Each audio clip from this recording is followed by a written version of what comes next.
देखो तो हम पढ़ रहे थे ट्रिपल आई, ठीक है। तो ट्रिपल आई में दोबारा से रिपीट कर दे रहा हूँ। ट्रिपल आई में क्या था, 3 कंपोनेंट्स हैं ट्रिपल आई के, ठीक है। एक साइन जो पॉजिटिव और नेगेटिव बताएगा, एक बायस्ड एक्सपोनेंट और एक नॉर्मलाइज्ड मैंटिसा। ट्रिपल आई होता है किसके लिए, ये बताता है कि एक्चुअल में हम रियल में फ्लोटिंग या फिर रियल नंबर को, फ्लोटिंग नंबर्स या फिर रियल नंबर्स को हम कैसे स्टोर करते हैं कंप्यूटर में, ठीक है। ठीक है। तो उसके 3 पार्ट्स होते हैं, पॉजिटिव, नेगेटिव, बायस्ड एक्सपोनेंट और मैंटिसा, ठीक है। एक्सपोनेंट मतलब जो भी एक्सपोनेंट आएगा, मैंटिसा मतलब जो मेन वैल्यू होती है, ठीक। हाँ। साइन हमने देख लिया था, पॉजिटिव नेगेटिव। पॉजिटिव के लिए y 0 और नेगेटिव के लिए 1, ठीक है। फिर बायस्ड एक्सपोनेंट हमने देखा था। बायस्ड एक्सपोनेंट में और एक्सपोनेंट में अंतर ये है कि जो नॉर्मल एक्सपोनेंट होता है उसमें तो हम सिर्फ एक्सपोनेंट देखते हैं, हमने कितनी प्लेसेस पॉइंट को मूव किया है, ठीक है। लेकिन बायस्ड एक्सपोनेंट में हम पॉइंट को मूव करने वाले के साथ साथ एक बायस्ड नंबर भी देखते हैं, ठीक है। बायस वैल्यू यूज करते हैं। कैसे यूज करते हैं वो मैं आगे बताऊंगा, बस अभी ये याद रखो कि बायस्ड एक्सपोनेंट में हम बायस वैल्यू यूज करते हैं। और वो बायस वैल्यू कैसे निकालते हैं, अगर 2 तरह के एक्सपोनेंट्स होते हैं, ठीक है। या तो 8 बिट का एक्सपोनेंट होता है या फिर 11 बिट का एक्सपोनेंट होता है। अगर 8 बिट का एक्सपोनेंट है तो उसकी बायस वैल्यू क्या होगी, वो कैसे पता लगता है, 2 टू द पावर साइज -1, 7 -1, तो ये हो जाएगा 127, ठीक है। और अगर 11 है तो 2 टू द पावर 10 -1 यानी 1023, ठीक। अभी याद हो जाएगा ये चीज, अभी याद करने की जरूरत नहीं है कि 8 और 11, अभी आगे पता लग जाएगा, याद हो जाएगा खुद। इसके बाद आता है नॉर्मलाइज्ड मैंटिसा। इसमें क्या होता है कि हम नॉर्मलाइजेशन तो उसी तरह से करते हैं, लेकिन हमें बस डॉट के लेफ्ट में एक 1 रखना पड़ता है, ठीक है। और क्योंकि हम बाइनरी की बात कर रहे हैं तो बाइनरी में 1 आएगा ही आएगा, ठीक है। बाइनरी में या तो 0 आएगा या 1 आएगा। तो जहां पे भी तुम्हें 1 दिख रहा है तो डॉट को बस 1 के बाद ले जाओ, ठीक है। मतलब इस तरह से करना है कि डॉट जो है, डॉट के लेफ्ट में बस एक 1 आए सिर्फ, और कुछ नहीं, सिर्फ एक 1 आना जरूरी है। उसके बाद जो भी नंबर होगा वो वैसा ही रहेगा, ठीक है। तो जैसे 8.25 है, ठीक है। तो इसको डेसिमल में कन्वर्ट करो। कैसे कन्वर्ट करेंगे, पहले तो 8 लिखो डेसिमल में, 8 डेसिमल वो सॉरी बाइनरी में, वो तो ये हो जाएगा, ठीक है। और 25 को बाइनरी में लिखने के लिए 0.01 होगा, ठीक है। 0.01 2.25 का बाइनरी इक्विवेलेंट है, ठीक है। तो ये बाइनरी में ये हो जाएगा 8.25, ठीक। तो इसके बाद इसको नॉर्मलाइज करना है, तो हमें क्या करना है कि पॉइंट को इस तरह ले जाना है कि पॉइंट के लेफ्ट में एक 1 होना चाहिए। तो मेरे को पॉइंट, ये वाला पॉइंट यहाँ से कितना मूव करना पड़ेगा, 1 2 3, 3 बार मूव करना पड़ेगा। तो देखो 2 टू द पावर +3 हो गया, ठीक है। नॉर्मलाइजेशन समझ में आ गया। नॉर्मल वाला जो नॉर्मलाइजेशन जब हम करते थे, तो नॉर्मलाइजेशन के वक्त हम डॉट के, मतलब हम ये देखते थे कि सिग्निफिकेंट पॉइंट पे नॉन जीरो होना चाहिए, मतलब डॉट के बाद नॉन जीरो होना चाहिए, 3 5 0 कुछ भी हो, ठीक है। लेकिन यहाँ पे हम क्या कर रहे हैं, यहाँ पे हम डॉट से पहले 1 रख रहे हैं कंपलसरी, ठीक है। ठीक है। आगे बढ़ता है। अब देखो, अब यहाँ पे क्या होता है कि जब भी हम आई ट्रिपल ई स्टैंडर्ड की बात करते हैं और उसमें फ्लोटिंग पॉइंट्स की बात करते हैं, तो उसमें हमारे पास 2 ऑप्शंस होते हैं। एक होता है सिंगल प्रिसीजन, ठीक है, और दूसरा होता है डबल प्रिसीजन, ठीक। हम कोई सा भी यूज कर सकते हैं।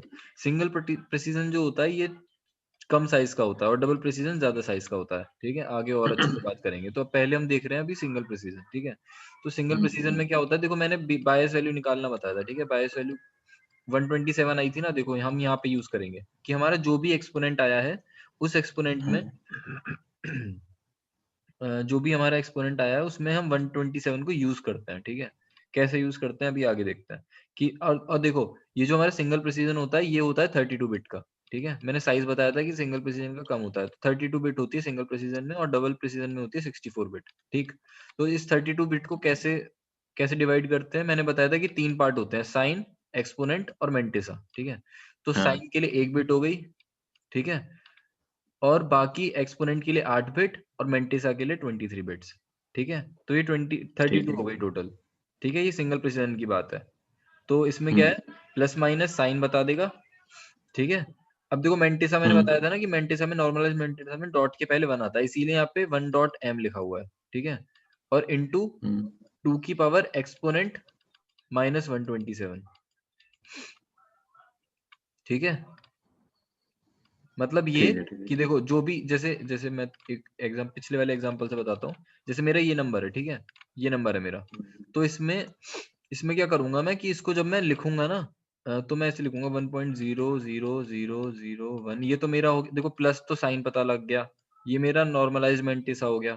एक्सपोनेंट को मैं इस तरह नहीं लिखूंगा, एक्सपोनेंट में मैं किस तरह लिखूंगा कि मैं इसमें 127 को ऐड कर दूंगा तो ये 130 हो जाएगा। ठीक है, मैं बायस वैल्यू इस तरह यूज करता हूँ कि जो भी मेरा एक्सपोनेंट होता है रियल, उसमें मैं बायस वैल्यू को ऐड कर देता हूँ और फिर वो जो ई डैश बनता है उस ई डैश को यहाँ पे लिखता हूँ 2 की पावर में। ठीक है, ठीक है, ठीक है, ठीक है। इससे बताता हूँ। देखो जैसे साइन मेरा हो गया पॉजिटिव, तो पॉजिटिव के लिए 0। एक्सपोनेंट मेरा क्या है, एक्सपोनेंट मेरा 127 प्लस 3। ठीक है, तो 130 हो गया। तो मैं यहाँ पे 8 बिट्स में 130 स्टोर करूंगा। ठीक है, ठीक है। और यहाँ पे मैं क्या करूंगा, यहाँ पे मैं वो 1 वाली जो मेंटिसा था वो मेरी मेंटिसा यहाँ पे स्टोर हो जाएगी। ठीक, एग्जाम्पल से देखते हैं। देखो ये एग्जाम्पल है 85.125। ठीक, तो 85 को बाइनरी में ऐसे लिखेंगे, 125 को बाइनरी में ऐसे लिखेंगे। तो फ्लोटिंग पॉइंट नंबर अगर हम इसको नॉर्मलाइज करेंगे तो नॉर्मलाइज करने के लिए मेरे को पॉइंट से पहले 1 रखना है, तो मेरे को पॉइंट यहाँ पे ले जाना पड़ेगा। ठीक है, तो 1 2 3 4 5 6 बार मूव करना पड़ेगा, तो 2 टू द पावर 6 हो जाएगा। ठीक, अब देखो साइन कंपोनेंट 0 होगा, क्यों, क्योंकि पॉजिटिव नंबर है। ठीक, इसके बाद बायस्ड एक्सपोनेंट निकालने के लिए मेरे पास बायस वैल्यू 127 मैं सिंगल प्रिसीजन के केस में यूज करता हूँ। ठीक है, अगर ये डबल प्रिसीजन होता तो मैं 1023 यूज करता। 1023।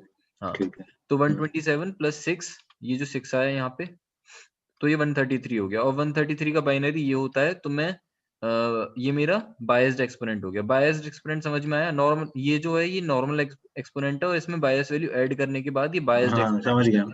ठीक है, तो और अगर मेरा नेगेटिव होगा, ये अगर पावर नेगेटिव होगी तो 127 से कम हो जाएगी, और अगर नेगेटिव वैल्यू अगर पॉजिटिव पावर होगी तो 127 से बड़ी हो जाएगी। ठीक है, हाँ, एक्सपोनेंट में हाँ एक्सपोनेंट अगर वो होगी। हाँ, समझ गया। अगर एक्सपोनेंट नेगेटिव होगा तो 127 माइनस 6 हो जाएगा, तो वो 127 से कम हो जाएगी। ठीक है, तो ये तरीका है कि अगर सिंगल प्रिसीजन यूज कर रहे हैं तो मतलब बायस वैल्यू 127 है, तो जितनी भी पावर है, मतलब जितनी भी नंबर है उसमें से 127 को माइनस कर दोगे तो तुम्हें एक्चुअल मिल जाएगा। ठीक है। हाँ, अब देखो नॉर्मलाइज मेंटिसा जो भी पॉइंट के बाद है उसको स्टोर करते हैं हम, क्योंकि ये तो अज्यूम्ड है ना कि जो भी जैसे ये स्टोर हुआ है। ठीक है, नॉर्मलाइज मेंटिसा में, ठीक है, ये स्टोर है, तो ये तो पहले से स्टैंडर्ड सेट है ना कि इससे पहले हमने 1 पॉइंट रखा था, ये तो सेट है, तो हमें खुद ही पता लग जाएगा कि जो भी स्टोर्ड है उसके आगे 1 पॉइंट रखा होगा। ठीक है, ठीक है। हाँ, अच्छा, इसमें एक बात बता, जैसे साइन कंपोनेंट में लिखा है 0 एज द पॉजिटिव, ठीक है, तो पॉजिटिव हमने एक्सपोनेंट की पावर देख के 0 लिखा है? नहीं, ये साइन कंपोनेंट इस पूरे नंबर का साइन है, इस पूरे नंबर का साइन। ठीक है, अच्छा। मतलब देखो इसका जो साइन है ना, एक्सपोनेंट का साइन, वो तो यहीं से बायस्ड एक्सपोनेंट में ही जुड़ गया ना। अगर अगर 127 से कम है इसका मतलब नेगेटिव रहा होगा, भाई तो वो समझ उसके गया। लिए मेरे को अलग से नेगेटिव साइन शो करने की जरूरत नहीं है, वो तो मेरे को इसी से पता लग जाएगा। 127 से कम हुआ मतलब नेगेटिव पावर, पॉजिटिव हुआ मतलब 127 से ज्यादा हुआ मतलब पॉजिटिव पावर, तो मेरे को इस नंबर को देख के ही पता लग जाएगा कि मेरी पावर नेगेटिव है या मेरी पावर पॉजिटिव है। ठीक है, मुझे अलग से नेगेटिव और पॉजिटिव बिट रखने की जरूरत नहीं पड़ेगी एक्सपोनेंट के लिए। ठीक है, ये जो साइन बिट है, ये जो साइन कंपोनेंट है, ये मेरे पूरे नंबर का साइन है। ठीक है, जैसे ये पॉजिटिव है ना 85.125, तो इसका साइन है ये। ठीक है, हाँ, ठीक है। आगे बढ़ता हूँ। देखो सिंगल, ये वही चीज आ गई कि 1 बिट हमने साइन के लिए रख लिया, 8 बिट हमने एक्सपोनेंट के लिए रख लिया। ठीक है, और 23 बिट्स हमने उसके लिए रख लिया, मेंटिसा के लिए। ठीक है, ठीक है ना। हाँ, ठीक है। हाँ। देखो अब डबल प्रिसीजन आएगा इसके बाद। अभी डबल प्रिसीजन है। डबल प्रिसीजन में क्या होता है, साइन बिट वही 1 बिट का होता है, एक्सपोनेंट यहाँ पे 11 बिट का होता है। ठीक है, पिछले केस में 8 का था। ठीक है, और बाकी मेंटेसा 64 माइनस 12 कैसे, 11 ये और ये 1। ठीक है, तो 52 का मेंटेसा बच गया। 64 माइनस 12। हाँ, ठीक है, ठीक है। और यहाँ पे जो वैल्यू रिप्रेजेंट होती है वो 1023 को यूज करके होती है। ठीक है, और ये 2 भी तो आ गया। क्या क्या यहाँ पे ये 2 to the into power के है, बाद, हाँ वही। ठीक है। हम्म, अब एग्जांपल देख लेते हैं, जैसे इसी नंबर को शो करना है 64 बिट फॉर्मेट में, ठीक है। तो 85 का बाइनरी ये हो गया, 85.125 का टोटल बाइनरी ये हो गया। बस सब सेम है, बस हमने इसमें 127 से करा था, इसमें 1023 से, क्योंकि हाँ 64 बस बिट का है। बाकी सब सेम है, बाकी सब एकदम सेम है, बस ठीक है। बिल्कुल।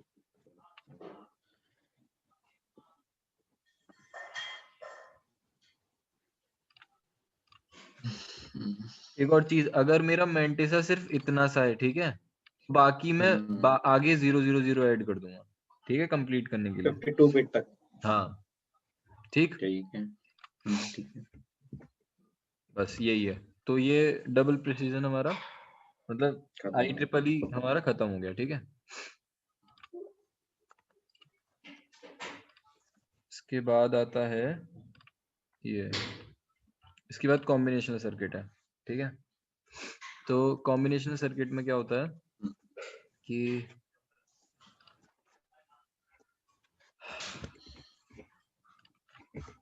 देखो, कॉम्बिनेशनल सर्किट में क्या है कि दो तरह के लॉजिकल सर्किट्स जो होते हैं वो दो तरह के होते हैं, ठीक है। दो तरह के एडर होते का हैं, एक प्रिंटर। होता है कॉम्बिनेशनल, एक होता है सिक्वेंशियल, ठीक है। तो कॉम्बिनेशनल सर्किट होते हैं जो कि हम कंबाइन करके बनाते हैं अलग अलग लॉजिकल गेट्स को, ठीक है। लॉजिक गेट्स को यूज करके, लॉजिक गेट्स को कंबाइन करके हम कॉम्बिनेशनल सर्किट्स बनाते हैं, ठीक है। अब ये तो हो गए कॉम्बिनेशनल सर्किट, जिसमें आउटपुट होंगे हमारे पास कुछ, सॉरी इनपुट होंगे हमारे पास कुछ, और उनके बेसिस पे हमें कुछ आउटपुट मिलेंगे, ठीक है। ये हुए कॉम्बिनेशनल सर्किट। ठीक सिक्वेंशियल है। सर्किट क्या होता है कि सिक्वेंशियल सर्किट में हम फीडबैक देते हैं। फीडबैक मतलब हम आउटपुट से ही इनपुट जनरेट करेंगे, और इन समझ गए, मतलब जो हमें एक आउटपुट मिला था उस आउटपुट को ही हम एज ए इनपुट यूज करेंगे। वो मैं आगे और अच्छे से डिटेल में बताऊंगा जब सिक्वेंशियल सर्किट आएगा, ठीक है। ठीक है। तो अ, हाँ, ये जो कॉम्बिनेशन सर्किट होता है, इसका जो आउटपुट होता है ना, वो सिर्फ दिए हुए इनपुट पे डिपेंड करता है, ठीक है। लेकिन सिक्वेंशियल में क्या होता है कि कॉम्बिनेशनल आउटपुट में। जो होता है वो प्रीवियस मतलब जो अब मेरा करंट आउटपुट है, जो मेरा करंट आउटपुट है वो प्रीवियस आउटपुट पे भी डिपेंड करता है, ठीक है। क्योंकि जो प्रीवियस आउटपुट था वो भी मैं एज ए इनपुट देता हूँ उसमें सिक्वेंशियल में, ठीक। हाँ ठीक, समझ नहीं आया मतलब। थोड़ा अच्छे से और अच्छे से आगे समझा दूंगा, ठीक है। तो ठीक है, ठीक। आगे बढ़ता हूँ, पहले ये तो कॉम्बिनेशन सर्किट समझ में आ गया ना। कॉम्बिनेशन सर्किट का मतलब बस ये है, हाँ द कॉम्बिनेशन कॉम्बिनेशन आ सर्किट गया। Are circuits made up of combining different types of logic gates, बस इतना है, ठीक है। अब देखो कॉम्बिनेशन सर्किट के कुछ ठीक। एग्जांपल्स हैं, जैसे बताता हूँ, एडर, ठीक है। एडर में क्या है कि हम एडर को यूज करते हैं एडिशन के लिए न्यूमेरिक वैल्यूज में, ठीक है। तो देखो दो तरह के एडर होते हैं, एक तो होता है हाफ एडर और एक होता है फुल एडर। हाफ एडर का क्या मतलब होता है, अगर मेरे को सिर्फ 2 बिट्स ऐड करनी है, ठीक है। 2 बिट्स का मतलब जैसे मेरे को 1+0 करना है, या फिर 1+1 करना है, या फिर 0+1 करना है, या फिर 0+0 करना है। तो अगर मेरे पास दो दो इनपुट्स हैं, ठीक है, तो उनका ऐड मैं करूंगा हाफ एडर की हेल्प से, ठीक है। हाफ एडर का मतलब वो 2 बिट्स को ऐड करता है, ठीक। और फुल एडर जो होता है वो 3 बिट्स को ऐड करता है। 3 बिट्स को कैसे, जैसे 1+0+1, 0+1+2, तो मतलब सॉरी 2 नहीं 1, मतलब बाइनरी है ना। तो हाँ हाँ बाइनरी। फुल एडर 3 बिट्स को ऐड करता है। जैसे देखो, जैसे मेरे पास कोई नंबर है 1010 और 0111, ठीक है। देखो अब यहाँ पे पहले जो मैं ऐड करूंगा तो मेरे पास ये तो कितने 4 हैं, हो गए। मेरे पास 2 बिट्स हैं, ठीक है। हम्म तो मैं यहाँ पे हाफ एडर यूज करूंगा, 1+1 इज 1, और एक सॉरी 0 और कैरी 1। अब देखो यहाँ पे आने के पास मेरे पास कितनी बिट्स हो गई, 3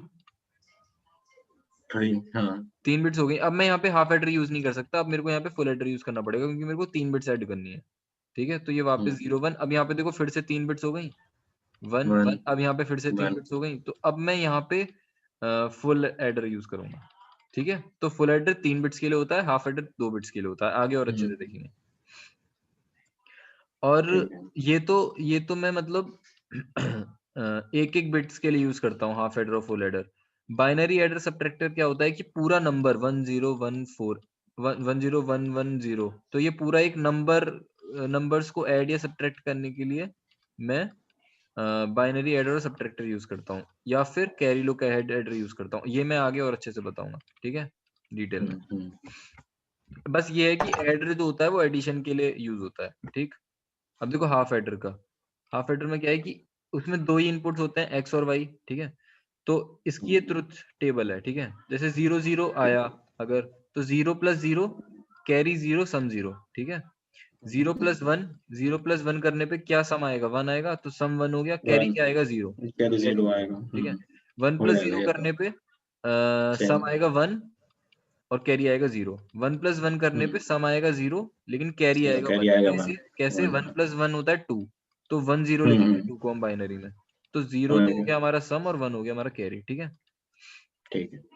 तो ये ट्रुथ टेबल है। अब देखो ट्रुथ टेबल का हम फॉर्मूला कैसे बनाते हैं, ठीक है। ये फॉर्मूला कैसे आया, ये फॉर्मूला बनाने के लिए हम क्या करते हैं कि जहां पे भी 1 है, ठीक है, जैसे मेरे को अगर सम के लिए लिखना है, अगर मेरे को पहले एस के लिए लिखना है, तो एस की पार्ट देखो, ठीक है। एस के पार्ट में जहां पे भी 1 है वो लिख लो। जैसे देखो 1 यहाँ पे है, ठीक है, तो 0 लिखेंगे हम एक्स और 1 लिखेंगे हम वाई डैश, ठीक है। प्लस प्लस दूसरा 1 कहाँ है, ये रहा। तो देखो यहाँ पे 1 क्या है, x1 है, ठीक है। तो इसको हम लिख देंगे एक्स डैश, ठीक है, और 0 को हम लिख देंगे वाई। मतलब देखो इसमें क्या होता है कि आप ये मान लो कि 1 को आप कॉम्प्लीमेंट की तरह ट्रीट करोगे या फिर 0 को आप कॉम्प्लीमेंट की तरह समझ गया। ठीक है। तो अगर आपने 1 को चूज कर लिया, मान लो आपने 1 को कॉम्प्लीमेंट की तरह चूज कर लिया, ठीक है, या मान लो 0 को कॉम्प्लीमेंट की तरह चूज कर लिया, ठीक है, तो आप 1 को नॉर्मल की तरह ट्रीट करोगे। तो देखो हम क्या करेंगे, शुरू में पहले हम देखेंगे कि 1 कहाँ कहाँ पे है, 1 यहाँ पे है और यहाँ पे है। तो पहले इस वाली टर्म को देखो, ठीक है। इस वाली टर्म में x क्या है, 0, तो मैं 0 को नॉर्मल 0 को कॉम्प्लीमेंट की तरह ट्रीट करने वाला हूँ, ठीक है। तो मैं 0 के लिए क्या लिखूंगा, मतलब x को क्या लिखूंगा, एक्स डैश, क्योंकि 0 है ना ये, तो मैं इसको कॉम्प्लीमेंट की तरह ट्रीट कर रहा हूँ, तो x कॉम्प्लीमेंट लिखूंगा ना मैं इसको। और यहाँ पे y क्या है, हाँ मतलब वाई को लिखेंगे ना कॉम्प्लीमेंट, क्योंकि नहीं देखो तुम्हें तो पहले ऐसे ही लिखेंगे कि x0। स्टार्टिंग में ये चीज चूज करनी पड़ेगी कि तुम 0 को कॉम्प्लीमेंट मानोगे या फिर 1 को कॉम्प्लीमेंट ट्रीट करोगे, ठीक है। अच्छा मतलब अगर देखो अगर तुमने 0 को ठीक है कॉम्प्लीमेंट माना है, अगर तुमने 0 को नॉर्मल माना है तो 1 x कॉम्प्लीमेंट हो जाएगा, और अगर तुमने 1 को नॉर्मल माना है तो फिर तुम्हारा 0 x कॉम्प्लीमेंट हो जाएगा, किसी को भी मान लो, ठीक ठीक है। है। तो अगर तुमने x को कॉम्प्लीमेंट माना है, ठीक है, तो 0 को कॉम्प्लीमेंट माना है, तो ये क्या हो जाएगा, एक्स डैश, कॉम्प्लीमेंट एक्स माना है ना, डैश, तो हाँ। कॉम्प्लीमेंट हो जाएगा, और ये हो जाएगा y, ठीक है। प्लस दूसरा कहाँ है, 1, ये रहा। तो इसमें x क्या है, 1, तो यानी x 1 और y 0 है, तो y कॉम्प्लीमेंट। तो देखो यही फॉर्मूला आ गया, x dash y plus x y dash, ठीक है। और इसको हम x और y भी लिख सकते हैं शॉर्ट में। अब देखो ये तो हमने लिख लिया सम के लिए, अब हम लिखेंगे कैरी के लिए। तो कैरी को लिखने के लिए 1 कहाँ पे है, सिर्फ एक टर्म में 1 है, और इसको हम कैसे लिख सकते हैं, x भी 1 है और y भी 1 है, तो दोनों x y हो गए, तो कैरी हो गया x y, ठीक है। समझ में आ गया ये कैसे लिखा है हमने, आ गया आ गया आ गया। ठीक, ग्रेट। अब इसी के बेसिस पे हम अच्छा, इसका बनाते हैं बस ये। इसका यूज क्या होता है, मतलब ये सम का फॉर्मूला हमने निकाला और कैरी का हाँ निकाला। ये इसीलिए, मतलब हमने ट्रुथ टेबल देख के हम ये फॉर्मूला निकाल रहे हैं, और इस फॉर्मूला के बेसिस पे हम देखेंगे कि हम कैसे सर्किट बनाएंगे, ठीक है। अच्छा अब देखो समझ हम गया। सर्किट बनाएंगे, देखो यहाँ पे क्या है, x और y। तो अगर मेरे को सम करना है, अगर मेरे को सम निकालना है तो मेरे को x और y को XOR करना पड़ेगा। देखो x और y को XOR किया है, देखो ये XOR गेट है, तो मेरे को सम मिल गया, ठीक है। ऐसे ही ठीक है। कैरी निकालने के लिए x और y को एंड करना है, मैंने एंड करके मेरे को कैरी मिल गया, ठीक है। तो कंप्यूटर में एक्चुअली हाफ एडर इस एंड फॉर्म में कैसे होता पता है। चला हमें? क्या चीज, ये एंड है ना, x एंड y, एंड, अच्छा हाँ ठीक है। ठीक है। तो ये इस तरह से, मतलब ये फॉर्मूला हमने इसीलिए निकाला ताकि हम इसका इम्प्लीमेंटेशन देख सकें कि ये किस तरह से इम्प्लीमेंट होता है, ठीक है। एक्चुअल में सही है। कौन से गेट यूज होते हैं, ये चीज पता लगाने के लिए हमने ये फॉर्मूला निकाला था, ठीक है। आगे बढ़े। इसी ठीक तरह है। से देखो फुल के लिए होता है कि आपको जहां जहां 1 दिख रहा है वहां वहां के लिए आप ये चीज लिख लो, ठीक है। ऐसे ही कैरी के लिए लिख लो, ठीक है। तो लिखने के बाद हाँ, पर देखो इसमें एंड में, 3 उसका हो गया। हाँ ये 3 का हो गया। ये 3 बस क्योंकि फुल एडर है ना, तो और फुल कुछ एडर नहीं तो है। 3 बिट्स लेता है इनपुट में, है ना। हाँ। तो इसीलिए 3 का हो गया ये, ठीक है। तो तो अल्टीमेटली मेरे पास सम का फॉर्मूला ये आया उसी तरह से लिखने पे, और कैरी का इसमें फॉर्मूला ये कैरी आया। का बता दे, सम का तो समझ गया मैं, कैरी का बता दो। कैरी का भी उसी तरह से, जैसे ये 1 है, ठीक है। तो हाँ, 1 इस के लिए वाले का ही। देखो, हाँ, अब इसके लिए लिखना है पहले तो इसको 0 को मान लो कॉम्प्लीमेंट, ठीक है। तो 0 अगर कॉम्प्लीमेंट, ठीक कॉम्प्लीमेंट है। है तो ये वाई 1 जेड। नॉर्मल हो जाएगा, y z, ठीक हाँ, है। समझ गया, अब समझ दूसरे गया, 1 पे समझ गया। जाओ, प्लस, दूसरे 1 पे जाते हैं मैं प्लस एक्स लगेंगे। ऐसे लिखेंगे, वाई कॉम्प्लीमेंट और जेड। हाँ x ऐसे ही लिखेंगे, y कॉम्प्लीमेंट और z, ठीक है। फिर प्लस आ अगले गया। y पे जाओ, X x y X Y और z Z complement, complement. x y z complement X plus Y Z आ x y गया। z, ठीक है। देखो यही आ गया यहाँ पे, हम्म, और इसको शॉर्ट आ कर गया। देंगे, मतलब बाद में कॉमन वॉमन लेके हमारे पास अल्टीमेटली ये आ जाएगा, ठीक है।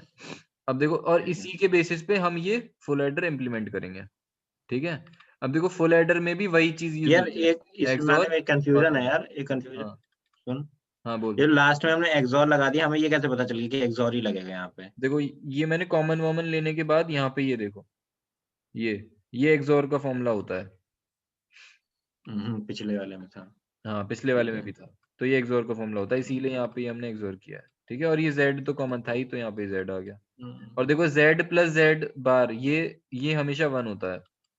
मतलब देखो 1 प्लस 0, अगर जेड बार 1 है तो जेड 0 होगा, तो 1 प्लस 0 1। अगर जेड बार 0 है तो जेड 1 होगा, तो 0 प्लस 1 भी 1। तो ये हमेशा 1 होता है, ठीक है। आ गया, ठीक है, ठीक है। ठीक है, आ आगे गया। बढ़ता है। तो ये फुल एडर का इम्प्लीमेंटेशन हो गया, ठीक है। और इसमें भी वही गेट्स यूज हुए हैं, एक्सॉर और एंड, ठीक है। हाफ एडर में भी यही तो गेट्स ये यूज आ हुए जाता थे। है ना कि पूछे जा सकते हैं कि फुल एडर और हाफ एडर में कौन कौन से गेट यूज होते हाँ हैं इस पूछे टाइप जा से। सकते हैं कौन कौन से यूज हो सकते हैं, और कितने गेट्स यूज हो सकते हैं, ये भी कि इसमें 3, अच्छा, इसमें देखो उसमें एक दो और थे। गेट यूज, इसमें एक ये और गेट भी यूज हुआ है, ठीक है। उसमें और गेट यूज नहीं हुआ था, उसमें एंड और एक एक्सॉर हुआ था बस। उसमें बस एक्सॉर और एक एंड हुआ था, हाँ, ठीक है। यहाँ पे 2 एक्सॉर हैं, 2 एंड है और एक और है, ठीक है। ठीक है, समझ गया। अब बाइनरी एड्रेस सब्ट्रैक्टर की बात करते हैं। देखो यहाँ पे जो हमने देखा था, यहाँ पे हम 3 बिट्स की या फिर 2 बिट्स की बात कर रहे थे, यहाँ पे हम पूरे नंबर की बात करेंगे, ठीक है। तो पूरे नंबर को सम करने के लिए पूरा देखो, हाँ पूरा नंबर मतलब कितने पूरा बिट्स नंबर का? मतलब देखो, पहले हम जो कर रहे थे वो हम देख रहे थे 1 प्लस 0, या फिर 1 प्लस 1 प्लस 1, या फिर 1 प्लस 0 प्लस 1। तो यहाँ पे हम एक एक, हाँ, 4 ही हो सकते हैं मैक्स।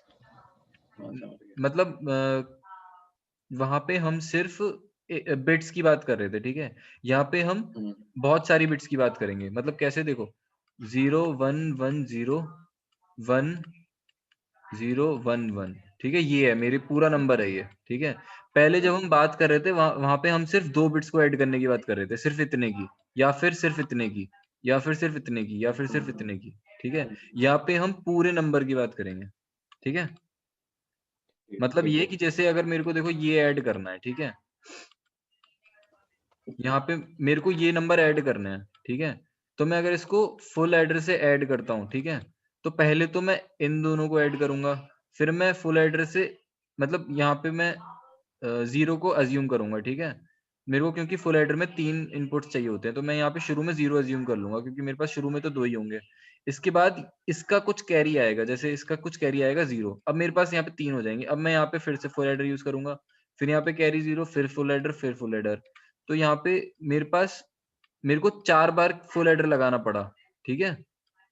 हम्म, समझे 4 बार फुल एडर कैसे समझ गया। लगाना पड़ा। देखो जैसे मेरे पास ये हम्म, नंबर है, मेरे पास ये नंबर है, ठीक है, हम्म, मेरे पास ये नंबर है। मेरे को इसको सम करना है, तो मैं एक बार में 3 ही तो ऐड कर सकता हूँ, 3 बिट्स ही तो ऐड कर सकता हूँ फुल एडर से। तो मैं हाँ, पहले ये ऐड करूंगा, इसका फिर आंसर अगले आएगा पे कुछ, फिर मैं ये ऐड करूंगा, इसका आंसर आएगा कुछ, फिर मैं ये ऐड करूंगा, इसका आंसर बिल्कुल आएगा कुछ, फिर इसका ऐड करूंगा, फिर ये आएगा आंसर कुछ। ठीक है, इस तरह से तो जाऊंगा तो मेरे को फुल एडर कितनी बार लगाना पड़ा, 4 बार, 1 2 4 3 बार 4, है ना। हाँ तो यहाँ पे मेरे को हर बार मतलब मेरे को 3 बार 4 बार फुल एडर लगाना फुल पड़ा। एडर ठीक है, हाँ और इस पूरे को मैं ठीक है बोलूंगा बाइनरी एडर। ठीक अच्छा है, इस पूरे को करने को ठीक है देखो मैं बताता हूँ कैसे। देखो ये यहाँ पे एक बाइनरी एडर यूज हुआ, फुल एडर यूज हुआ है। ठीक है, एफ ए मतलब full adder, full full adder, adder हाँ फुल एडर, फुल एडर, और इस पूरे को मैं बाइनरी एडर बोलूंगा। ठीक है, ठीक है तो ये वाला फुल एडर जो है वो मेरी ये वाली बिट्स को ऐड करेगा, ये वाला फुल एडर मेरी इन वाली बिट्स को ऐड करेगा, ये वाला फुल एडर मेरी इन वाली बिट्स को ऐड करेगा, और ये वाला तीनों फुल को एडर करेगा मेरी हाँ इन बिट्स को। ठीक है, समझ गए। मतलब हम्म वंस प्लेस, ठीक है टेंस प्लेस, थाउजेंड्स प्लेस जो होती है उस तरह से। ठीक है, जैसे डेसिमल में वंस प्लेस, ठीक है ठीक है टेंस प्लेस, हंड्रेड प्लेस होती है ना, उस तरह से। तो यहाँ पे मैंने 4 और फुल ये एडर यूज ऐसा सीखा है ये सम कह रही है ये कहाँ पे, ये हाँ, कि इसमें मतलब फिगर में देखो हर फुल एडर क्या करता है, हर फुल एडर क्या करता है, 3 इनपुट्स लेता है और 2 आउटपुट्स देता है। 3 इनपुट्स लेगा और 2 आउटपुट्स देगा। अच्छा क्या क्या आउटपुट्स देगा, सम और कैरी। ठीक है, तो जैसे एक ये एफ ए है, हाँ ठीक है, तो ये 3 इनपुट लेगा, तो एक इनपुट तो पहली बिट हो गई ए की, दूसरा इनपुट पहली बिट हो गई बी की। बी की ठीक है, और एक हाँ तीसरा इनपुट जो हुआ वो होता है कैरी, कैरी इनपुट, जिसको हम कैरी जीरो भी बोलते हैं। ठीक है, मतलब जो स्टार्टिंग का अच्छा कैरी होता है, वो स्टार्टिंग का कैरी हम्म, जनरली जीरो होता है। ठीक है, अच्छा हाँ ठीक है तो तो इसको 3 इनपुट्स मिल गए, अब ये 2 आउटपुट्स देगा, तो एक आउटपुट तो हो गया सम, ओ मतलब आ गया समझ आ इन गया बिट्स का सम क्या होगा, और एक आउटपुट हो गया कैरी, जो ये कैरी अगले वाले एफए के लिए अगले में इनपुट फॉरवर्ड होगा। होगा ठीक है, हाँ समझ गया समझ समझ गया। गया मतलब जैसे देखो हाँ हम, जैसे हम करते हैं 4 2 और 59 को ऐड करते हैं। ठीक है, अगर मेरे को इसको ऐड करना है तो मैं क्या करूंगा, सबसे लास्ट वाली बिट से ही तो ऐड करना शुरू करूंगा। 5 और 9 11। बिल्कुल ठीक है, तो 1 ये आएगा, और एक एक कैरी जाता है ऊपर इधर, हाँ तो ये जो कैरी ऊपर जा रहा है ना, फिर मैं इसको ऐड करता हूँ। ठीक है, तो ये जो C1 है ना, ये यही वाला कैरी है जो मेरे इस वाले सम से जनरेट हुआ था, और वो अगले वाले का कैरी इन है। ठीक है, हम्म ठीक है, तो यहां से जो कैरी आउट था वो आ अगले गया वाले के समझ आ लिए गया कैरी इन है। समझे, कैरी आउट और कैरी इन समझे, इन होगा जो इस वाले के और लिए कैरी स्टार्टिंग वाला आउट कैरी है। हमेशा जीरो रहता है जो हाँ, कैरी फर्स्ट इन वाले के लिए होता है जीरो रहता है, यहाँ पे मैं जीरो लिखूं या ना लिखूं एक ही बात है ना। मतलब जैसे मैं ठीक है 49 और 59 को ऐड कर रहा हूँ, तो अगर मैं यहाँ पे जीरो लिख दूं तो उससे कुछ असर थोड़ी पड़ेगा। नहीं नहीं अब देखो, अगर मैं यहाँ पे एच ए यूज करता हाफ एडर, तो हाफ एडर के लिए कितनी बिट्स की जरूरत पड़ती है, 2। 2 तो फिर मेरे को यहाँ पे इसकी सीयू की जरूरत नहीं पड़ती। ठीक है, तो हमारा 4 बिट बाइनरी है हो ही नहीं पाता ये तो फिर तो फिर होता वो 3 bit F A and 1 bit H A. अच्छा ठीक, नहीं वो तो 4 बिट बाइनरी एडर ही रहता, क्योंकि वो ऐड तो अल्टीमेटली 4 बिट्स को ही करेगा ना, नंबर की। मतलब 4 बिट का हाँ बाइनरी नंबर ही तो ऐड कर सकता है वो। लेकिन देखो, जब भी कोई नंबर आता है मेरे पास, जब भी मेरे पास कोई नंबर आता है, जैसे मेरे पास ये नंबर है, तो स्टार्टिंग में तो मेरे पास कोई कैरी नहीं होता ना, हाँ कोई जीरो कैरी नहीं होता, तो मैं यहाँ पे एच ए यूज कर सकता हूँ, कोई इशू नहीं है। ठीक है, मैं आराम से एच ए यूज कर सकता हूँ। लेकिन उसके बाद जो नहीं होगा हम 3, हाँ बाकी सब में मेरे को एफ ए यूज करना पड़ेगा, क्योंकि मुझे नहीं पता कि अगली बार में कैरी आएगा या नहीं आएगा, आ भी आएगा सकता है कि नहीं नहीं भी आ आएगा सकता, हाँ लेकिन पहली वाली में तो ये श्योर है कि कैरी नहीं होता। ठीक है, अच्छा जैसे मैं बीच में कर सकता हूँ जैसे अभी ये एफ ए आया इसके बाद एक हाफ के बाद एक फुल आया फिर हाफ यूज हो सकता है जैसे नहीं हो इसके बाद सकता, जीरो आ गया कैरी इन में नहीं हो सकता, कैरी इनमें जीरो नहीं, लेकिन वो वहां पे श्योर नहीं है ना, हमें पता नहीं कि जीरो आएगा या नहीं आएगा।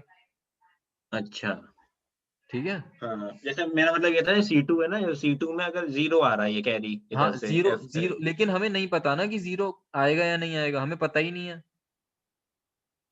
हाँ हाँ क्या हमें तो पहला ही पता है ना केवल हाँ, सी जीरो और ये हमें तो सब पहला ही पता है कि पहले वाला कैरी होता नहीं है, पहले कुछ नहीं आता कैरी में। ठीक है, इसीलिए ओके हम सिर्फ यहीं पे एच ए यूज कर सकते हैं, लेकिन हम यहाँ पे एच ए नहीं यूज करते फिर भी, क्योंकि हम फिर बाकी अब सारे एफ ए हैं तो फिर सारे एफ ए ले लो, फिर एक एच ए का क्या ही मतलब, है ना। ठीक है, हम तो फिर इसको एफ ए लेके इसको जीरो दे देते हैं बस। ठीक, ठीक है, समझ में आ गया। इसको हम रिपल कैरी एडर भी बोलते हैं, क्योंकि देखो जैसे रिपल्स होती हैं, मतलब पानी में अगर तुम पत्थर डालोगे तो एक रिपल से दूसरी रिपल बनती है, फिर उससे अगली रिपल बनती है, फिर उससे अगली रिपल बनती है। तो इसी से पहली बनेगी, फिर पहली से दूसरी बनेगी, फिर दूसरी से तीसरी बनेगी, मतलब कैरी जो जा रहा है, फिर कैरी अगले जाएगा तो अगली बनेगी। समझ गए? रिपल कैरी एडर, समझ गया। शॉर्ट समझ में गया। आरसीए बोलते हैं, ठीक है, रिपल कैरी एडर। ठीक, आगे बढ़ रहा हूँ अब। ठीक। अब ये देखो यहाँ पे सब्ट्रैक्टर है, ठीक है। इससे पहले जो हमने पढ़ा वो सिर्फ बाइनरी एडर था, अब ये बाइनरी एडर भी है और सब्ट्रैक्टर भी है, मतलब ये सब्ट्रैक्ट भी कर सकता है और ये ओवरफ्लो भी डिटेक्ट करेगा। ठीक है, कैसे मैं बताता हूँ। अब देखो इसमें भी वही एफ यूज हुए हैं, ठीक है, ठीक है। हाँ, अब देखो, अब क्या होता है कि जब भी हम कोई सब्ट्रैक्ट करते हैं, किसी भी नंबर को जब हम सब्ट्रैक्ट करते हैं, जैसे मेरे को 1011 माइनस 1001 करना है, ठीक है, तो मैं क्या करता हूँ कि इसका मैं 2's कॉम्प्लीमेंट ले लेता हूँ ना, बस इस जो भी माइनस है उस वाले का मैं 2's कॉम्प्लीमेंट ले लेता हूँ, 0110 और +1 कर देता हूँ 2's कॉम्प्लीमेंट करके, ठीक है। अल्टीमेटली तो ये प्लस ही है और क्या। ना। तो देखो ऊपर वाली तो सेम रहती है, तो देखो ऊपर वाली तो मैंने जो भी मेरे पास ए था वो मैंने एज इट इज ले लिया, ठीक है, ठीक है। बस मैंने बी वाला जो था, बी वाले में मैंने ये एक्सऑर लगा दिया जो मेरे को 2's कॉम्प्लीमेंट जनरेट करके दे देगा, ठीक है। कैसे जनरेट करेगा बताता हूँ। अब देखो, अब पहले ये चीज देखो कि अगर m इज इक्वल्स टू 1 है, ये जो m इज इक्वल्स टू 1 है, m इज इक्वल्स टू 1 कब होगा, जब सब्ट्रैक्ट करना होगा, ठीक है। और m इज इक्वल्स टू 0 कब होगा, जब ऐड करना होगा। मान लो अभी मेरे को ऐड करना है, अभी मेरे को ऐड करना है, ठीक है, तो m की वैल्यू क्या होगी, 0, ठीक है, m की वैल्यू 0 होगी। अब देखो m की वैल्यू 0 होगी, तो m की वैल्यू यहाँ पे CO तो में एम की वैल्यू तो हमेशा ही 0 होगी ना, किसकी, चाहे ऐड करें चाहे सब्ट्रैक्ट करें एम में। नहीं m तो मैं खुद से दे रहा हूँ, अच्छा, वो ठीक है सीओ, ठीक है, वो तो सीओ तो वो अलग था, वो कैरी के कैरीन, पार्ट में होता है। हाँ वो कैरीन तो अलग था, ठीक है। ठीक है। तो अगर मैं ऐड कर रहा हूँ, अगर मैं ऐड कर रहा हूँ तो m मेरा 0 है, ठीक है। तो अगर m 0 है तो यही m देखो कैरीन में भी जा रहा है, ठीक है, ठीक। भाई पर एक बात नहीं समझ में आई, जैसे मान लिया आप सुन तो, हाँ, जैसे हमारा हमारा था 011, तो ये एम हम फिर कहाँ प्लस किस में ऐड करेंगे ये एम ये m हम ऐड नहीं कर रहे किसी में भी, ये m हम ऐड नहीं फिर। कर रहे किसी में भी, m हम यूज कर रहे हैं इस एक्सॉर को इनेबल करने के लिए, ठीक अच्छा। है। मैं बताऊंगा आगे अभी, ठीक है, अभी कुछ नहीं किया, ठीक है। अभी बस ये समझो कि m 0 है अगर ऐड करना है, और m 1 है अगर सब्ट्रैक्ट करना है, ठीक है। तो अभी मान लो मेरे को ऐड करना है 1011 और 1100 को ऐड करना है, मान लो, ठीक है। तो ऊपर वाला मेरा a है, नीचे वाला मेरा b है, और मेरे को ऐड करना है, और ऐड के लिए m की वैल्यू क्या है, 0, ठीक है। तो देखो m की वैल्यू 0 अच्छा। है, तो CO में भी 0 आएगी, ठीक है। तो देखो CO में तो 0 ही आती है हमेशा, है ना, कैरी, हाँ हाँ। ठीक है। तो अब देखो पहला एफ है, ठीक है, एक A0 की वैल्यू डायरेक्ट आ जाएगी, मतलब A0 क्या है मेरा 1, तो 1 की वैल्यू तो डायरेक्ट आ जाएगी यहाँ पे 1, ठीक है। अब देखो ये m की वैल्यू एक्सॉर में भी जा रही है 0, ठीक है, और ये मेरा B0 क्या है, B0 मेरा 0 है, तो यहाँ पे क्या जाएगा 0। अब देखो अगर एक्सॉर में 0 दोगे, ठीक है, अगर एक्सॉर में 0 दोगे तो तुमको देखो एक्सॉर की टेबल बनाता हूं मैं पहले, ठीक है। 0 0 पे क्या मिलता है एक्सॉर में,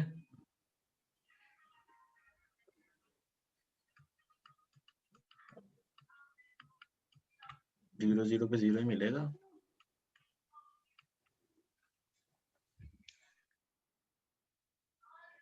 एक मिनट,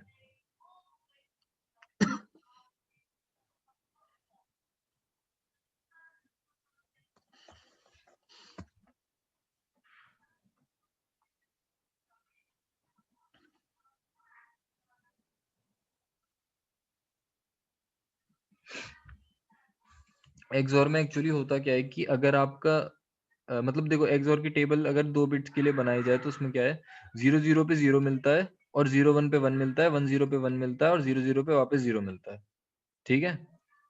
ठीक है। अब देखो कि अगर आपने m मतलब अगर आपकी एक बिट 0 है, ठीक है, अगर आपकी एक बिट 0 है एक्सॉर में, हाँ तो आपका आंसर दूसरी बिट पे डिपेंड करता है। अगर दूसरी बिट 0 है तो आपका आंसर 0 आएगा, अगर दूसरी बिट 1 है तो आपका आंसर 1 आएगा। ठीक है, अच्छा, ये और चीज दोनों समझ में 1 आई? है तो 0 आएगा तब भी। ये चीज समझ में आई? हाँ आ गई। तो देखो, अगर मैंने अपने m 0 दिया है, अगर मैंने अपना एक बिट को 0 दे, मतलब m को 0 दे के मैंने अपनी एक बिट 0 कर दी, देखो क्योंकि ये पूरा m से कनेक्टेड है, तो अगर मैंने m को 0 दिया है मतलब मेरे एक्सॉर की, हर एक्सॉर की पहल एक बिट 0 हो चुकी है। ठीक है, एक ठीक बिट है। 0 हो चुकी है, तो जो भी मेरा b में आएगा वही मेरा एक्सॉर से बट आउटपुट आएगा। ठीक है, ठीक है। तो देखो जो ठीक भी है। मेरे पास, जैसे यहाँ पे मेरे को 0 मिला तो 0 आ गया, यहाँ पे 0 मिला हम्म 0 आ गया, 1 मिला 1 आ गया, 1 मिला 1 आ बना गया। गया।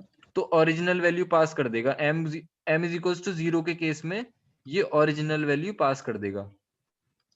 ठीक है, ये चीज क्लियर हुई? समझ गए। हाँ, हो गई। अब ये तो ये क्या करेगा, ये नॉर्मल ऐड कर देगा।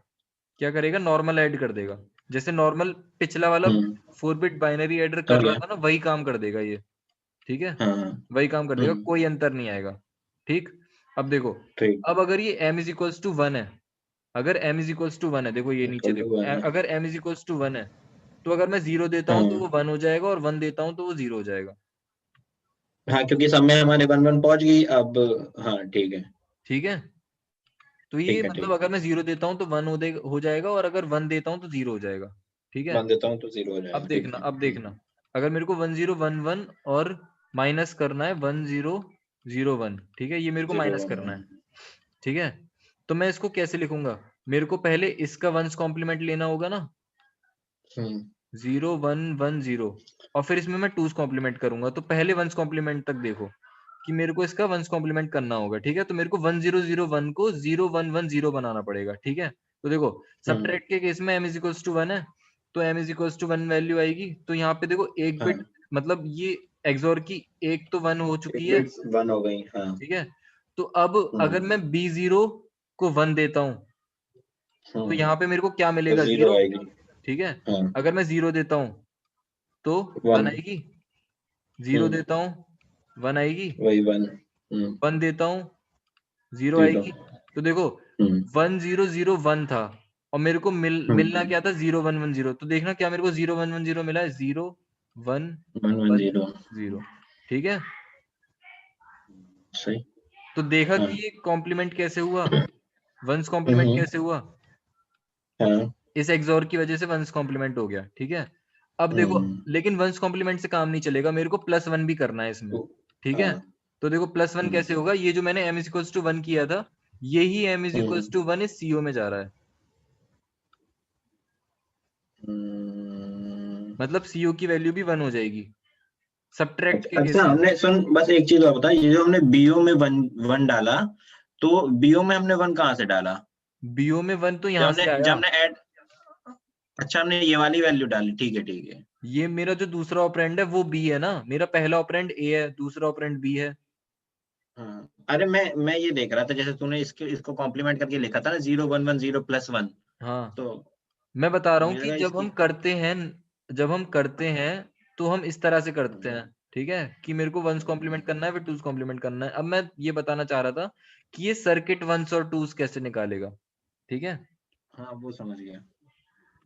तो अब समझ देखो, गया। जैसे सबट्रैक्ट के केस में m इज इक्वल्स टू 1 था। ठीक है, हम्म हम्म तो यही m इज इक्वल्स टू 1 जो है मेरे CO में जाएगा, कैरी में। ठीक है, और ये फुल एडर जो है इस कैरी को भी ऐड करेगा इसमें, अच्छा। इसमें मतलब पहले हाँ देखो 1 1 को ऐड करेगा, अब 0 को ऐड करेगा, और इस कैरी को भी ऐड कर देगा। तो अल्टीमेटली ये मेरा टूस कॉम्प्लीमेंट निकल जाएगा, निकलेगा कि नहीं? बिल्कुल। +1 करने की वजह से टूस कॉम्प्लीमेंट निकला ना। टूल्स कॉम्प्लीमेंट निकलेगा। हाँ। लेकिन एडर के केस में m इज इक्वल्स टू 0 था, तो m एडर के केस में ये 0 ही रहा। एडर के केस में इसने हाँ कोई फर्क नहीं डाला, तो ऐड भी ठीक है। सही हो गया और सब्ट्रैक्ट भी सही हो गया। हम्म ठीक है, अब समझ में आया कि ये सब्ट्रैक्ट और ऐड दोनों कैसे परफॉर्म कर पा रहा है। बिल्कुल। ठीक है, अब देखो, अब ये ओवरफ्लो कैसे पता लगा पाएगा, अब ये ओवरफ्लो भी पता लगाएगा कैसे। देखो, ओवरफ्लो कब पता लगता है, जब लास्ट बिट का कैरी इन और कैरी आउट अलग अलग हो, अलग अलग हो, अगर डिफर करे तो ओवरफ्लो है। तो देखो कैरी, लास्ट कैरी ये है C4 है ना, हाँ और लास्ट का कैरी इन C3 है, कैरी इन, हाँ C3 है, कैरी इन C3 है और कैरी आउट कैरी C4 है। तो देखो कैरी इन C4 है, हाँ C3 है तो C3 ले लो, C4 ले लो, एक्सॉर दे दो। अगर V इज इक्वल्स टू 1 है, V इज इक्वल्स टू 1 है मतलब अलग अलग आए होंगे, मतलब ओवरफ्लो है। नेगेटिव है, हाँ ठीक है, और अगर 0 आया होगा मतलब ओवरफ्लो नहीं है। तो इस तरह ओवरफ्लो से नहीं ये है, सर्किट ओवरफ्लो भी बता रहा है। ठीक है, बढ़िया। ठीक है, तो ये अच्छे से क्लियर हो गया कैसे क्या है। हम्म, इससे पहले वाला जो था वो सिर्फ एडर था, इसमें हमने कोई एक्सोर गेट यूज नहीं किया था, इसीलिए ये सिर्फ ऐड कर रहा था। लेकिन हमने इसमें एक्सोर गेट लगा दिया, इसी वजह से इसमें इंटेलिजेंस आ गई और अब ये एडर और सब्ट्रैक्ट दोनों की तरह एक्ट कर रहा है। ठीक है, ठीक है, अब देखो इस ठीक वाले है, में दिक्कत क्या है। इस वाले में दिक्कत ये है कि अगर मेरे को दूसरी बिट को ऐड करना है तो पहले मेरी पहली बिट हो जानी चाहिए, तभी मैं दूसरी ऐड कर पाऊंगा, क्योंकि दूसरी को ऐड करने के लिए मेरे को इसके कैरी की जरूरत पड़ेगी, और ये कैरी तभी होगा जब ये पहले वाला कर चुका होगा, है ना।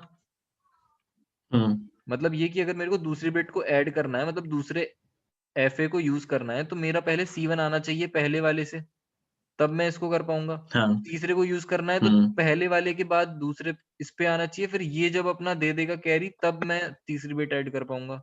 ठीक है, तो इसमें क्या होता है कि जब तक ये नहीं हो जाएगा तब तक ये वाला वेट करेगा, जब तक ये नहीं हो जाएगा तब तक ये वेट करेगा, जब तक ये नहीं हो जाएगा तब तक ये वेट करेगा, तो इसमें प्रोपेगेशन डिले होता है। ठीक है, ये दिक्कत है इसमें, इस वाले में और इससे पहले वाले में। ठीक है, तो इसको हम कैसे सॉल्व करते हैं, इसको हम सॉल्व करते हैं कैरी लुक अहेड एडर से।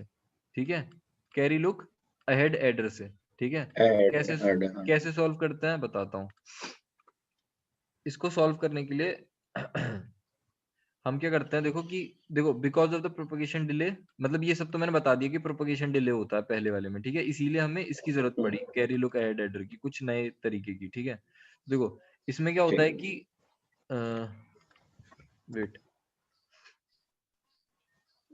देखो ये जो हमने कैरी के लिए लिखा है ना, इसी को लिखने का दूसरा तरीका क्या है, इसी को हम एक और तरीके से लिख सकते हैं, इस चीज को, इस फॉर्मूले को। ठीक है, किस तरीके से लिख सकते हैं, इस तरीके से, ये कैरी का ही फॉर्मूला है। ठीक है, और ये सम का फॉर्मूला है ही, ये तो याद ही होगा, सम का फॉर्मूला यही है। देखो यहाँ पे ये रहा, बिल्कुल, हाँ, X XOR Y XOR Z, अरे ये क्या हो गया, control Z, X XOR Y XOR Z, ये तो सम का फॉर्मूला है ही, बस इसको हमने थोड़े अलग फॉर्म में लिख दिया है यहाँ पे। ठीक है, ये ठीक है, ये दोनों, तो ये सम का फॉर्मूला हो गया और ये कैरी का फॉर्मूला हो गया। अब ठीक है, देखो, अब कैरी का फॉर्मूला ये था। ठीक है, अब हमने क्या किया कि इसमें से CI कॉमन ले लिया, यहाँ से CI कॉमन ले लिया, तो ये आ गया XI प्लस YI।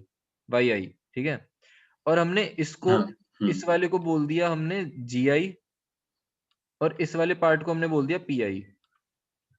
ठीक है, जहां पे ठीक है, GI है जनरेट फंक्शन और PI है प्रोपेगेट फंक्शन। ठीक है, ठीक, मतलब हमने अभी सिर्फ कुछ नहीं किया कि हम बस हाँ हाँ, हमने बस ऐसे नाम दे दिए हमने, कैरी का हमने अलग फॉर्म में लिखा और उसको बस एक नाम दे दिया। ठीक है, कि ये वाला फंक्शन जो है ये हो गया हमारा जनरेट फंक्शन, ये वाला फंक्शन हो गया प्रोपेगेट फंक्शन। ठीक है, प्रोपेगेट फंक्शन, हाँ, आगे बढ़ता हूँ। ठीक है, इसके बाद देखो हमने क्या किया कि अगर वो क्या था, फॉर्मूला क्या था वहां पे, ये था, ये बना था। ठीक है, कि CI का फॉर्मूला क्या है, GI PI और ये। ठीक है, तो देखो कि अगर मेरे को CO तो मेरा इनपुट कैरी है।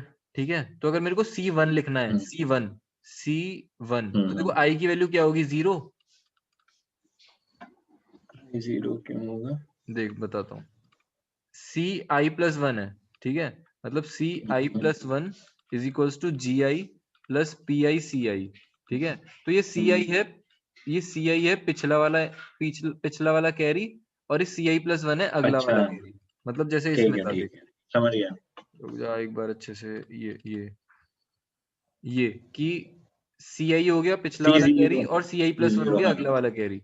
अगर इसकी बात ठीक है, करें तो CI हो गया पिछला वाला कैरी और CI प्लस 1 हो गया अगला वाला कैरी। ठीक है, तो ये वही चीज है इसमें जो हमने लिखी है कि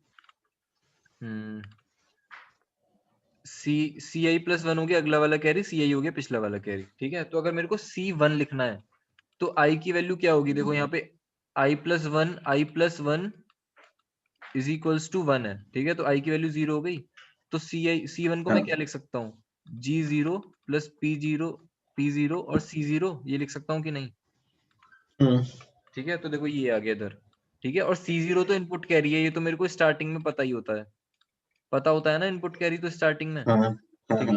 अब देखो अगर मैं i इज इक्वल्स टू 1 ले लूं, अगर मैं यहाँ पे i इज इक्वल्स टू 1 ले लूं तो क्या हो जाएगा, C2 is equals to G1 plus P1 C1, ये हो जाएगा, ये हो जाएगा। अब देखो C1 का फॉर्मूला मैंने ऊपर निकाल लिया, ये C1 का निकाल लिया, तो C1 की जगह मैं क्या रख दूं, ये रख दूं, तो ये हो जाएगा P1 इंटू G0 और P1 into P0 into C0, ये आ जाएगा।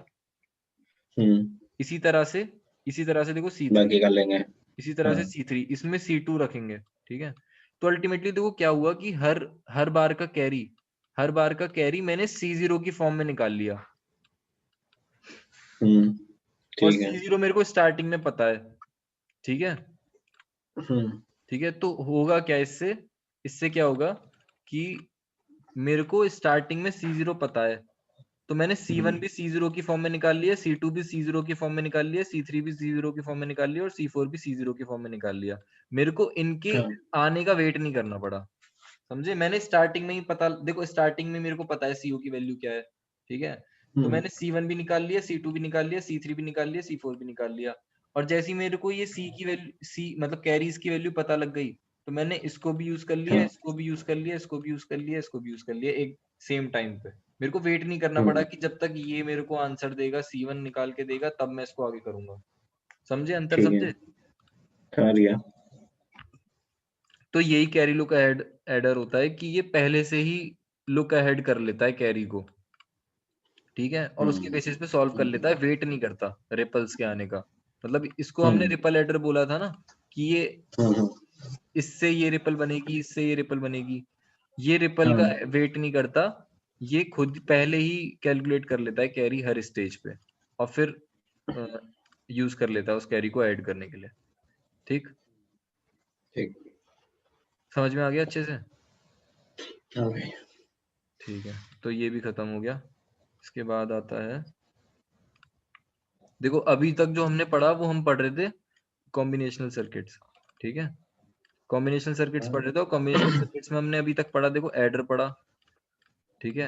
एडर के बाद हमने क्या पढ़ा, एडर में हमने पढ़े थे half adder, full adder, binary adder, binary binary adder subtractor, और हमने लास्ट में पढ़ा कैरी लुक अहेड एडर, ठीक है। ये चीजें पढ़ी हमने अभी हमने, और ये सब कॉम्बिनेशनल सर्किट के पार्ट थे, ठीक है। एडर के सब पार्ट थे, मतलब कॉम्बिनेशनल सर्किट में एक है एडर, और एडर के सारे सब पार्ट थे, half adder, full adder, binary adder subtractor और कैरी लुक अहेड एडर, ठीक है। तो अब हम पढ़ेंगे कॉम्बिनेशनल का दूसरा पार्ट, मल्टीप्लेक्सर, ठीक है। तो मल्टीप्लेक्सर और mux is a device that has multiple input and a single output. ये क्या करता है कि इसके पास मल्टीपल इनपुट्स होते हैं, और ये इन सब इनपुट में से कोई एक चीज सिलेक्ट करके आउटपुट में दे देता है, ठीक है। मतलब ये कि मैं इनमें से, इन चार में से कोई भी एक लाइन सिलेक्ट कर दूंगा और उसका उसका इनपुट आउटपुट में दे दूंगा, समझ रहे हो। मतलब ये कि देखो समझते कि अपन ये कैसे डिसाइड होगा कि कौन सी लाइन बताता हूँ इनपुट देगी। देखो मेरे पास क्या होता है कि मेरे पास इनपुट्स हैं 4 मान लो, ठीक है। यहाँ पे मेरे पास एक आउटपुट है, ठीक है, और मेरे पास मान लो यहाँ पे एक घुमाने वाला वो है, एक रोटेटरी स्विच है, जैसे हम फैन को तेज करते हैं ना, 0 1 2 3 4 फैन की स्पीड तेज करते हैं, उस तरह से, ठीक है। तो अगर ये अभी 0 पे है, 0 का मतलब ये अभी इससे कनेक्टेड है, ये अभी वायर इससे कनेक्टेड है, जैसे ही मैं इसको घुमा के इधर कर दूंगा, इसका मतलब ये इससे कनेक्ट हो गया, जैसे ही मैं इसको घुमा के इधर पर हमारी तो इसमें वैल्यू 0 1 नहीं होती मतलब है, ये इससे तो कनेक्ट हो गया, तो ये इससे कनेक्ट हो गया, ठीक है। तो जिससे भी कनेक्ट होगा वो वाली वैल्यू ये इनपुट में दे देगा, ठीक है। इसको हम बोलते हैं वेफर स्विच। क्या बोलते हैं, वेफर स्विच। अच्छा, या फिर रोटेटरी स्विच भी बोलते हैं इसको। हमने 0 1 का एग्जांपल लिया, पर हैं, हेलो, हाँ मैं ये कह रहा हूँ ले तो जैसे अब जैसे 4 इनपुट हैं हाँ तो हम ले तो केवल 0 1 ही सकते हैं ना इसमें। क्या तो अगली दो जैसे जैसे अभी तूने बताया ना जैसे कि हाँ 0 होगा तो 1 में चला जाएगा, 1 होगा तो सेकंड में चला जाएगा, बी में चला जाएगा। हाँ तो हम इसमें बाइनरी वो ही ले सकते हैं ना कि हाँ 0 1 मैं ही भी तो ले बता रहा हूँ। सकते देखो हैं। ये जो मैं एग्जांपल दे रहा हूँ, ये मैकेनिकल डिवाइस का एग्जांपल है, मैकेनिकली कैसे होता है, ठीक है। हम्म, मैकेनिकली मतलब जैसे मैं अगर इससे कनेक्ट कर दूंगा तो इस अगर मैं इससे कनेक्ट कर दूंगा तो इस पे जो इनपुट है वो आउटपुट में चला जाएगा। आउटपुट अगर में मैं इससे जाएगा, कनेक्ट कर ठीक है। दूंगा तो इसमें जो इनपुट है वो इसमें चला जाएगा, इसमें चला जाएगा, ठीक है। ये इसको हम ये रोटेटरी समझ स्विच गया। भी बोलते हैं, ठीक है। ये होता है मशीन्स में, मैकेनिकली ऐसा होता है। लेकिन अगर हम इसकी बात करें मतलब मतलब छोटे डिवाइसेस की या फिर सर्किट्स की बात करें तो सर्किट्स में कैसे होता है कि सिलेक्ट लाइंस होती हैं, ठीक है। सिलेक्ट लाइंस में मैं जो भी दूंगा उनके बेसिस पे ये लाइंस, इनमें से कोई एक लाइन चूज होगी, ठीक है। जैसे देखो, हम्म, जैसे यहाँ पे 4 है, ठीक है। तो 4 को सिलेक्ट करने के लिए मेरे को कितने बिट्स चाहिए? 2। 2 to the power 2 is equals to 4। हम्म, 2 चाहिए ना। देखो, जैसे हाँ, मेरे पास ये 2 हो गई, ठीक है। अगर मैं 0 0 दूंगा तो इसकी डेसिमल वैल्यू क्या है? 0। 0, 0 है तो ए सिलेक्ट हो जाएगा। हाँ, बिल्कुल। अगर मैं 0 1 देता हूँ, मतलब ये सिलेक्ट ए और बी में मैं 0 1 देता हूँ, हाँ, तो 0 1 की डेसिमल वैल्यू क्या है? 1। इसका मतलब बी 1, सिलेक्ट हो जाएगी, ठीक है। अगर मैं वन देता जीरो हूँ नहीं, 2 हो अगर जाएगा। मैं देता हूँ 1 0, इसकी वैल्यू क्या होगी? 2। इसका मतलब सी सिलेक्ट हो जाएगी। हम्म, अगर मैं देता हूँ 1 1, हम्म, इसकी वैल्यू क्या होगी? 3। इसका मतलब ये 3, डी सिलेक्ट हो जाएगी। तो मतलब मेरे को समझ में आ गया कैसे सिलेक्ट होती है सिलेक्ट लाइन की हेल्प बिल्कुल, से। हाँ, हाँ। बिल्कुल, बिल्कुल। और जितने भी हैं, मतलब जितने भी इनपुट लाइन है, उसका मैं हम्म, लॉग ले लूंगा 2 की बेस पे। मतलब या फिर मैं ये भी कर सकता हूँ 2 to the power 2 is equals to 4। तो अगर हम्म, 4 इनपुट लाइंस हैं तो मेरे को 2 सिलेक्ट लाइंस की जरूरत पड़ेगी, ठीक इनपुट है। है ना, हाँ, तो ठीक है, ठीक है। तो मल्टीप्लेक्सर का काम क्या होता है? n into 1। n into 1 का मतलब है कि जो भी मेरे को मतलब जितनी भी इनपुट लाइंस हैं उनमें से कोई एक आउटपुट पे चूज करनी है, ठीक है। जितनी भी इनपुट लाइंस हैं उनमें से एक लाइन चूज करके मेरे को आउटपुट पे देनी है। तो इनपुट कितने हुए? n, और आउटपुट कितने हुए? 1, well, ठीक है। बल्कि ये इसको 4 into 1 भी कह सकते हैं। अच्छे से इसको ऐसे लिखना चाहिए 2 to the power n into 1, जहाँ पे n सिलेक्ट लाइंस है। हम्म, कि अगर n सिलेक्ट ठीक है, लाइंस है ठीक तो है, इनपुट कितने होंगे? 2 to the power n और आउटपुट 1, ठीक है। ठीक है। देखो जैसे यहाँ पे एग्जांपल दिया है कि सिलेक्ट लाइंस S0 ये हुई और S1 ये है, ठीक है। तो अगर 0 0 है तो I0 सिलेक्ट होगी ये वाली, ठीक है। 0 1 है तो I1 सिलेक्ट होगी ये वाली, और इसी तरह से I1 I3, ठीक है। तो ये 4 into 1 मल्टीप्लेक्सर है। 4 into 1 कैसे? 4 आउटपुट है और एक इनपुट, ओ सॉरी 4 इनपुट है और एक आउटपुट है, ठीक है। हाँ, तो 4 into 1 मल्टीप्लेक्सर बोलेंगे इसको, ठीक। यहीं पे अगर 8 ठीक, लाइंस होती, ये इनपुट लाइंस अगर 8 होती, तो मेरे को कितने सिलेक्ट लाइंस की जरूरत पड़ती? 2 to the power 3 is equals to 8। तो मेरे को 3 सिलेक्ट लाइंस की जरूरत पड़ती, यहाँ पे एक और सिलेक्ट लाइन देनी पड़ती। और इसको मैं क्या कहता? 8 into 1 मल्टीप्लेक्सर, क्योंकि 8 इनपुट लाइन है और एक आउटपुट लाइन है, ठीक ठीक है। है। आगे बढ़ू। हाँ, अब देखो डीमल्टीप्लेक्सर उसका उल्टा है जस्ट। उसमें क्या था? 4 इनपुट लाइन थी, एक आउटपुट लाइन थी। यहाँ पे एक एक आउटपुट इनपुट था, लाइन है और 4 आउटपुट लाइन है, ठीक है। ठीक है। तो जो भी इनपुट पे आएगा उसको मैं किसी एक लाइन में दूंगा और बाकी सब में मैं 0 0 0 दे दूंगा, ठीक है। ठीक है। हम्म, और इसको मतलब किस आउटपुट लाइन पे देना है ये भी मैं सिलेक्ट करूंगा सिलेक्ट लाइन की हेल्प से, उसी तरह से, ठीक है। आगे बढ़ू। ठीक है। उसको हम 4 into 1 कह रहे थे, इसको हम 1 into 4 कहेंगे, 1 into 4, ठीक है। ठीक है। एग्जाम्पल ये है देखो कि जैसे आई की वैल्यू 1 होगी, ठीक है। इनपुट आया 1, तो अब मेरे को ये जो 1 है वो इन चारों में से किसको देना है? वो सिलेक्ट लाइन के बेसिस पे। तो अगर 0 0 है तो मैं D0 को 1 दूंगा, बाकी सबको 0। अगर 0 1 हाँ, है समझ गया। इसका मतलब D1 पे 1 दूंगा, बाकी सब में 0, ठीक है। उसी तरह से आगे बढ़ता हूँ। वही है। अब आता है डिकोडर, ठीक है।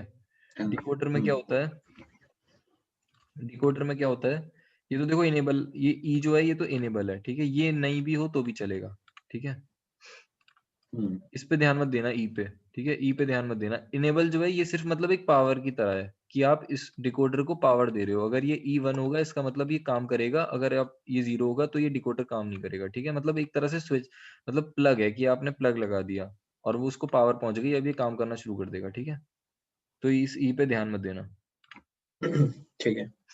देखो डिकोडर में क्या होता है कि आपका जो इनपुट होगा वही हाँ। आपका इनपुट की तरह भी एक्ट करेगा और सिलेक्ट लाइन की तरह भी एक्ट करेगा, ठीक है। मतलब उसमें तो हम इनपुट अलग दे रहे थे और सिलेक्ट लाइंस अलग दे रहे थे, इसमें आपकी जो इनपुट है वही आपका सिलेक्ट लाइंस की तरह भी काम करेगा। कैसे, देखो कि अगर 0 0 आया, ए बी की वैल्यू, मतलब ये जो A1 और A0 है, अगर ये 0 0 आया तो Y0 पे 1 जाएगा, बाकी सब पे 0 जाएगा।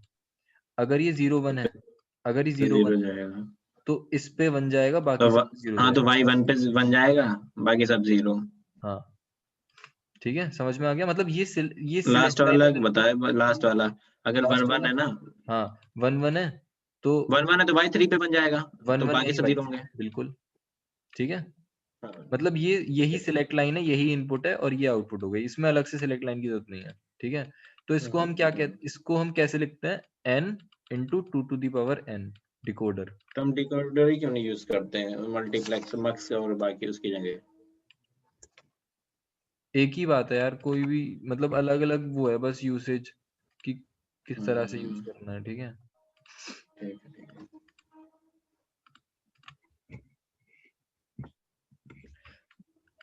अब देखो कि ये चीज समझ में आ गई, n into 2 to the power n क्यों बोला है। हाँ। अगर ये 2 है तो आउटपुट कितने हो सकते हैं, 2 टू दी पावर 2 यानी 2 इंटू 4। तो देखो 2 इनपुट्स हैं और 4 आउटपुट्स हैं, ठीक है, ठीक है। ठीक है। अब देखो एनकोडर क्या होता है, डिकोडर का जस्ट उल्टा उल्टा, ठीक है।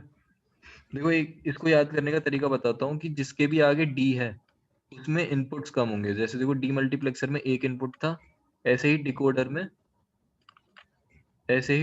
में कम इनपुट्स हैं, ज्यादा आउटपुट्स हैं, ठीक है। हाँ। मल्टीप्लेक्सर में इनपुट ज्यादा है आउटपुट कम है, मल्टीपल ऐसे इनपुट्स। ही एनकोडर में इनपुट ज्यादा है आउटपुट कम है। ठीक है। याद करने का तरीका ये, ठीक है। तो देखो इसमें क्या है कि आपके जो भी इनपुट है उसके बेसिस पे इनकी क्या वैल्यू होगी, ठीक है। मतलब ये कि अगर आपने 0 0 0 1 दिया है तो आपका दोनों पे 0 0 वैल्यू होगी, ठीक है। अगर आपने इसको 1 ये दिया है समझ गया यार, ये तो ठीक है, ये वही उसी का ये उल्टा है चीज बस, का। एनकोडर हाँ डिकोडर, भाई है। ठीक है। ठीक है। और इसको हम कैसे लिखते हैं, 2 to the power n into n, ठीक है। एन टू एन, हाँ। उसको हम n into 2 to the power n लिखते थे डिकोडर को, हम्म, ठीक है, वही है एकदम। एक मिनट यार, स्टॉप करियो शुभम। हाँ लिखो।